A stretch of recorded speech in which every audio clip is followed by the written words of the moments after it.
Welcome again to another episode of the Goalpost Gossip. I'm your host, Alton. And without further ado, let's get this ball rolling.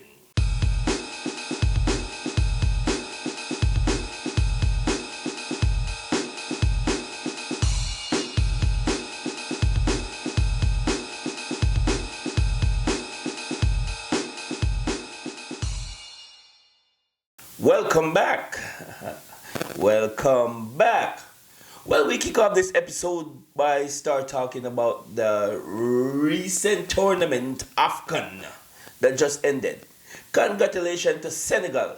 Well deserved. Well deserved. Yes, Senegal overcome Morocco by 1-0. Goal by Pape. Yeah, the Everton player there. In the 94th minute. That is just the extra time. 94th minute, very excited and tense game. There was a lot going on in the game, because this means a lot to all these players. And this is the second time Senegal have won that trophy. So Sadio Mane, second time also with Senegal team. I think they won it in 2021 or 22, one of them. So Sadio Mane prevailed over Mohamed Salah. And the debate goes on and on to determine which one of them is the better player. I think that there are two quality players within their own rights, you know what I mean? But Salah failed to win that prize trophy. Mane won it twice. So Mane resume, I would say, looked better overall than Mohamed Salah. And after that one by Senegal, and Salah get kicked out there, he didn't even won the third place. They lose out to Nigeria. What's next for Mohamed Salah? Will he come back to Anfield and be the Mohamed Salah that everyone loved? Or is it that he's still going to go to Saudi Arabia? We don't know, but there was no official thing to say that they were trading or selling Mohamed Salah. But will Salah be guaranteed first team play, or is he coming back to Anfield to be at the bench? Is it a way of ending Mohamed Salah's career, like teach him a lesson? We're not gonna sell you. We're gonna pretend like we need you. We still need you, and we're gonna keep you. But you're gonna get benched just the same. You're not gonna play as much as how you want to play. We yet to know that. But Mohamed Salah is still of great quality. Egypt was one of the favorites going into the competition, but Senegal, Mohamed Salah always got beaten by Mane. So, very, very interesting tournament, man. And in AFCON overall, Mohamed Salah is named like the most successful player in AFCON, where in total I think he got like 20 goals participation, which is 11 goals, 9 assists, which is the most by any player in the competition for all the time. So that's a great accomplishment by Sadio Mane. And also he was named player of the tournament, which was also great for him also.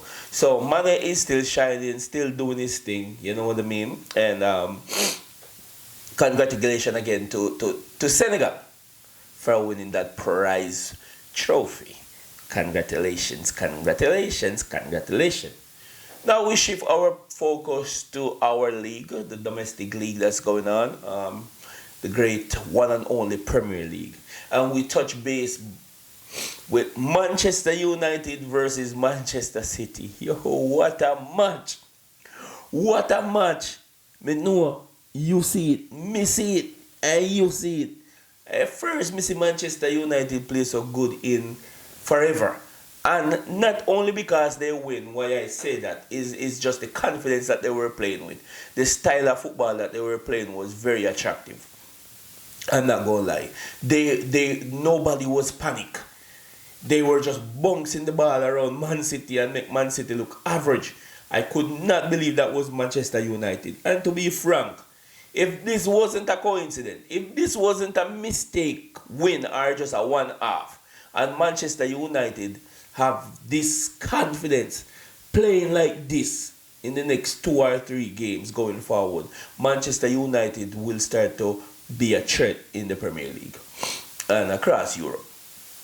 But we know Michael Carrick might get it right and get them playing well, and then at the end of the season they're still going to bring in somebody else as a coach. But as I said, this is still the early stages to determine that if this is Manchester United redeeming themselves. But it was a very good look. I mean, Pep was looking confused. Pep have no answer to what they were doing. Like, Pep surprised, like, how unhurt Manchester United a bounce bar around we saw, like, we can't get into their box. We can't. It was a sight to see, and it was unbelievable to know that Manchester United coming from that step up the gear there against Manchester City. Till Manchester City fans were very confused too, and a lot of them voicing their opinion that they want Pep Guardiola to go. Pep have done so much, man, and Pep is still the master. But, I mean, you know what I mean? I think it's just a one-off for Manchester United. But overall, you know, Manchester United always perform good against Manchester City. That's the truth. Manchester United normally perform good against Manchester City. But overall, this performance was exceptional. It was a joy to watch. It was a very entertaining game. No fear and a style. You know what I mean? They had a good style going on. You know, not no three at the back and like Amorim was doing. That can't work in Premier League. I see our coach tried to, but that won't work. Also now Chelsea, touch on the Chelsea Brentford win. Brentford been on a high, and Chelsea clipped their wing. Not in a very dominant way, I would say, but hey man, a win is a win. Let's say that. They didn't play really bad, but we didn't control the game as much as I was expecting us to. But Brentford was flying high, and we get 2 goals. One of them is a penalty. We take it. You know what I mean? I think the coach really set up the team to go against a Brentford who do a low block and counter attack, which you could see that he was trying to prevent that. So I would say it's a very, very strategic,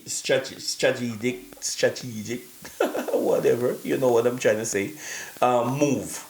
Because Brentford is a low block counter attacking team, and we kind of prevent them from doing that with our setup, which turns out to work out good. But hope this is not the way we are planning to play week in and week out. We just do this because of a Brentford. You understand what I'm saying? Because it wasn't no way attractive style of football. It wasn't nowhere a entertaining game because of how we were set up. But as I said, hopefully this was just to get the win against Brentford, because we know this is how they play. And this is how Brentford always play. You know what I mean? So hopefully this was just a setup for that game and not trying to use this as our identity, because we don't like this style of football. We don't like this style of football. So it's a one-off. Let's see. Palmer scored that penalty, which was good. Lamb trying to get the best out of Lamb. Let's see if that's going to work. But yeah, he made a good run and good touch, win that penalty for us to see off the game. And that was amazing. We deserve that win. We need that win very, very much. And with our win, it kind of put us closer back to Manchester United and Liverpool. Speaking of Liverpool, Liverpool is sitting 5th because they didn't capitalize on their game also against Burnley. Liverpool, they drew 1-1. And, you know, back to the criticism, back to the booing in Anfield. That's how it is. Liverpool still have to find their way back. They've been winning a couple of games and so forth and so on here and there, but they still haven't found their way back with the power that they have, you know. The players were booed off. Szoboszlai missed a penalty, a glorious penalty, which would already put them 1-up, and when the next goal scored by Words, he'll make it 2-0, and then he would kind of put the game out of Burnley reach in some sense. But he missed the penalty. Like, Bro, you kicking a penalty and that man like blasted that thing like it's a rocket. The man blast the ball like, because SummerSlam is known for those rocket shots, but that is what they're taking, those rocket shots outside of the penalty area, 30 yards, 25, 30 yards out, and you rocket the ball. You know what I mean? But goodness gracious, man, the man kicked the ball like, yo. So if it's a penalty, and then, the defense is a little shaky, so it kind of invite Burnley. Burnley apply a little bit of pressure, and it pays off because Liverpool crack under pressure. If you play in Liverpool, just don't allow them to dominate you. Once you apply a little pressure to them, they're gonna crack. You know what I mean? So Burnley did came back and took the draw, which was good for them, bad for Liverpool. Also, Arsenal didn't capitalize on that Manchester City trashing by Manchester United. Arsenal didn't capitalize. Arsenal play against a Forest, not so beautiful Forest. They've been losing, and Arsenal play against them, and Arsenal could not leave their mark. And this is the problem that people have been having with Arsenal. Arsenal don't capitalize on great opportunities. Like, that opportunity would put Arsenal 9 points adrift. 9 points. And they messed up. So it still keep the door open for Manchester City and other teams to run in, because a chance like that too, this is them start falling, because the pressure is on them, and Arsenal don't live up good to pressure. Arsenal cannot match up good to pressure. Yeah, that's Arsenal. They're gonna crack. They can't match up good to pressure. Very good team, but that's how it is. They didn't capitalize on their chance and leave the door wide open. Also, finally, we're going to touch on Aston Villa. Aston Villa also have a great chance to climb over Manchester City and go into second place and move closer to Arsenal.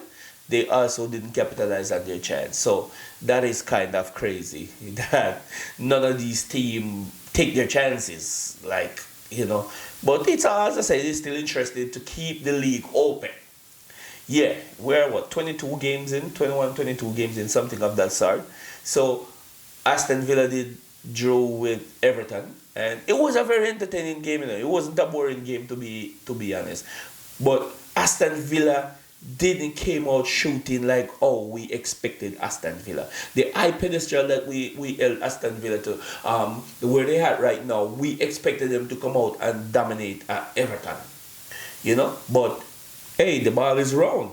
Everton was the one who took the game to them, and the game ended.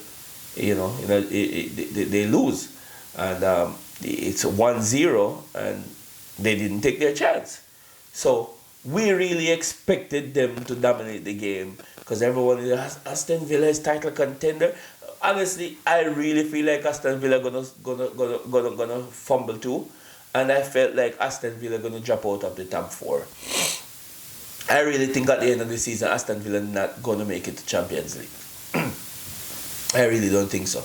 I feel like they're gonna drop the catch. They're far away, but I feel like they're gonna start to crumble. And let's see. But that's my belief. Yeah, man. Alright, we come to the end of this episode of the Goalpost Gossip. Don't forget to like, share, subscribe, and follow the movement at Gossip Goalpost. Yes, man. Enjoy some league. Champions League. Today, tomorrow, Champions League this week. Yeah, so make sure you support your favorite team. Let's go, Chelsea. Until next time, peace.